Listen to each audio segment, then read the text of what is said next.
about a movie I shot in Israel last year that was a fairy tale. So it's one of those sort of costumes, not unlike this one, but one of those sort of period costumes that pushes you up a lot, and had all these corkscrew curls.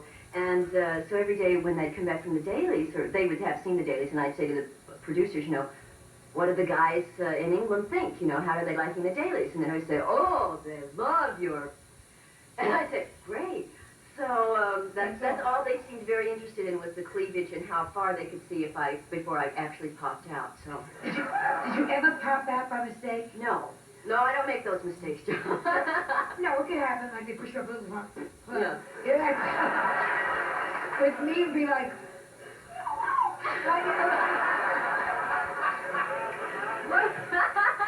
what's the dumbest thing they've ever written about you?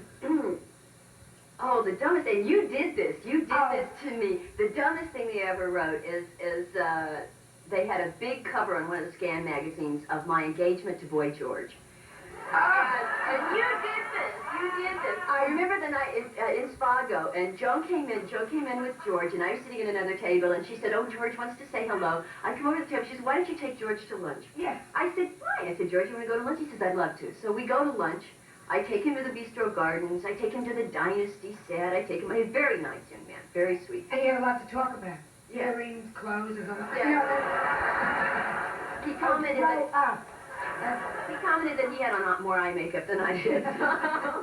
But it was fun, and it was very sweet. But you got me in such trouble.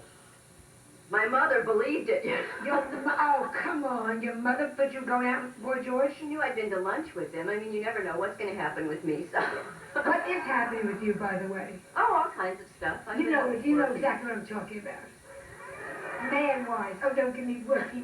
I do have to work occasionally, John. Yeah, but are you dating anybody special? You were dating an Arab. I remember reading about that. Oh, that's old news. Yeah. Yes, old news. No, I was dating a nice gentleman when I was over last year in Europe, yeah. What happened? He lives in London. Oh, there's a thing called Concord. I You can easily do it. I know, but I was working. It was one of those things. He said, come to Sardinia for the month of August. And I said, I'm doing a play. He says, I'll buy you out of it. I said, no, you don't understand. I like to work. You know, so... Wrong move. You should have said, you can buy me out of it, give me the check. I'd be a lousy kept woman. I'm much too, I like to keep busy. Yeah, I do too. Yeah.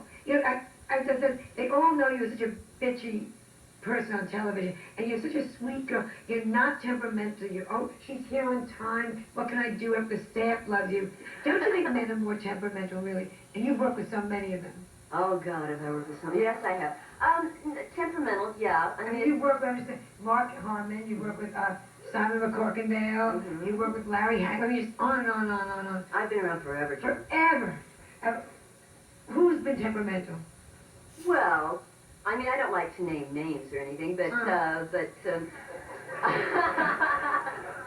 no, I mean, sometimes it does get difficult because sometimes you have love scenes with people, and they're the kinds of things that the public thinks looks, oh, so wonderful, oh, so sexy, oh, so romantic. And like one charming leading man that I was working with had a habit of chewing tobacco, which he would then not bother to spit out until he kissed me. Which was not fun. And then one leading man, and sometimes, you know, when you're doing, you know, you have scenes with people. If you're involved in a love story, you have scenes with them repeatedly. And, I mean, one man had, like, anytime he had anything in his hands, like a briefcase or something, every time he'd walk by me, he'd hit me with it, and things like that.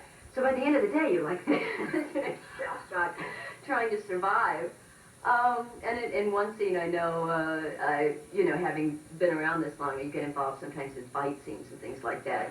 And one guy, we had a fight scene. It took 3 days to film, and he just beat the hell out of me. I mean, he knocked me around. I had to go to the chiropractor. I was having my ears ringing for days. I couldn't hear anything. I mean, I was seeing stars after about the third rehearsal. And, you know, I'd been knocked on the ground. I was seeing stars. I said to the director, get it on this take or I'm going home. I'm not ambulatory anymore. What about women? Do you find women are temperamental? Because I find them very easy to work with. I don't want to lead you, but I find women much... Well, no, you know, a lot of times it's the people that have the reputations of being bitches with the public, you know, are actually fun. And sometimes it's the ones that the public think are like, you know, the little Miss Dimple thing, are the ones who are just, you know, knock you over and throw your body in the ditch. No, but, well, it's just always been kind of funny that way. Like, when I first got out here, or just before Flamingo Road, one of the last things I did was a TV movie with Natalie Wood. And it was one of those big all-star casts, and I was the only person at that time that wasn't really a star. And I've had leading ladies make my life quite miserable up to that point, because they know they can do it. If you're not famous, they can do all kinds of things to you. And so I was really terrified. Although I always heard Natalie was lovely and everything, I was sort of scared. And RJ, I'd worked with him my second job out here. And so sure enough, she came on the set that day, the first day we were having makeup tests, and she walked over with a huge entourage, and I'm thinking, oh my God, what's going to happen?